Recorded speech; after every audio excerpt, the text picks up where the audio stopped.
good evening.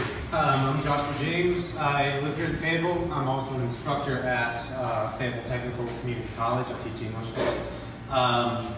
It's actually, this time here is something of an anniversary. This time last year I was calling Richard Hudson's office, Tom Tillis's office, and Richard Burr's office more than I was calling my parents, I think. Me too! Yeah, exactly. I think a lot of us were, because that was the time during which the Congress was desperately trying to destroy Obamacare and to pass what they called the American Health Care Act. Over and over again, it just kept coming back. It was like a legislative zombie. And I was horrified and dismayed and terrified by this because my son has autism. My wife is disabled, and if that legislation had gone through, it would have made an already very difficult life even more difficult.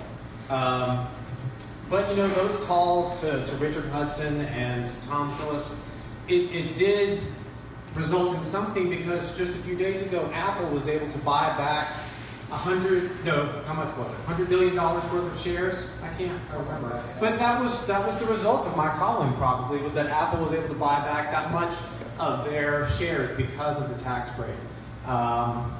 So good for Richard Hudson, I guess.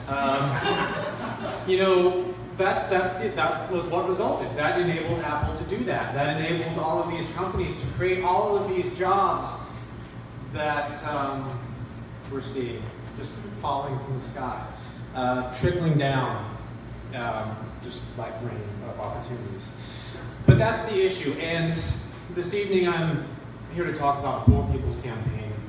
I don't officially represent it, but in 1968, before he was assassinated, Martin Luther King had been planning the Poor People's Campaign because he knew that the issue of racism was only part of the American problem. He identified what he called three evils: militarism, racism, and poverty. And the Poor People's Campaign in 2018 has added one issue to that, which is ecological devastation. And all of those things are tied together.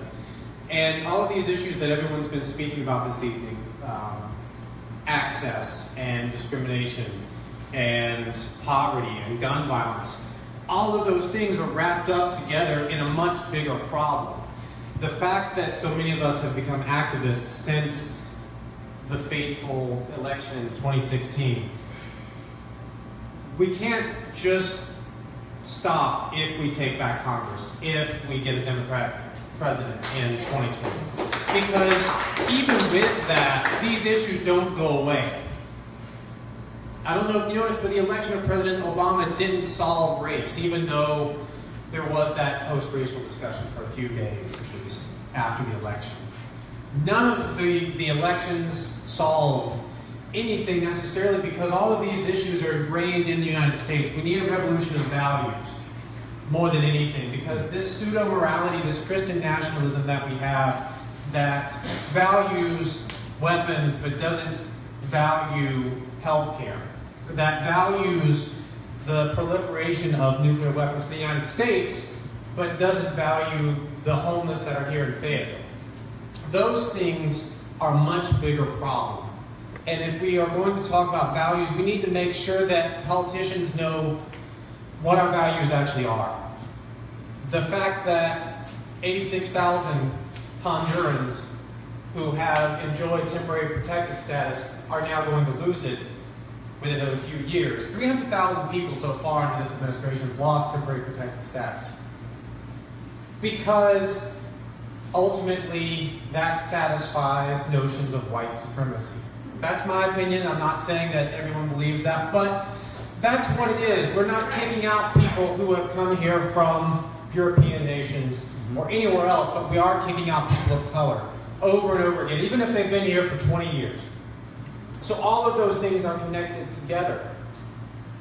And the Poor People's Campaign kicks off on Mother's Day and runs until June 21st. And it's 40 days of action in 30 state capitals and Washington, D.C. Direct action, as well as rallies, as well as teach-ins, in order to actually shift the narrative from these issues like abortion, like even same-sex marriage, contraception, and whether or not your employer has to pay for it, to actually shift the moral narrative entirely. And that's what the movement is meant to do. And for the Facebook event page for tonight, I actually posted a link to the website for the Poor People's Campaign, so you can go on there and look at that. It's being chaired by Reverend Dr. William Barber, if you're aware of who that is. So hopefully it will generate movement, because I think we all got pushed out of our homes a little bit, out of our comfort zone in the election during 2016. But there's just put it lightly. But there's no going home again. Even after we take back Congress, even after we take back the presidency someday, there's no going home again, because this stuff doesn't go away. And all we do, if we rest on our laurels and if we sit back down, is we enable it to happen again. So just bear that in mind. If you have time, the Poor People's Campaign is really worth your while. And I hope you guys have a great evening.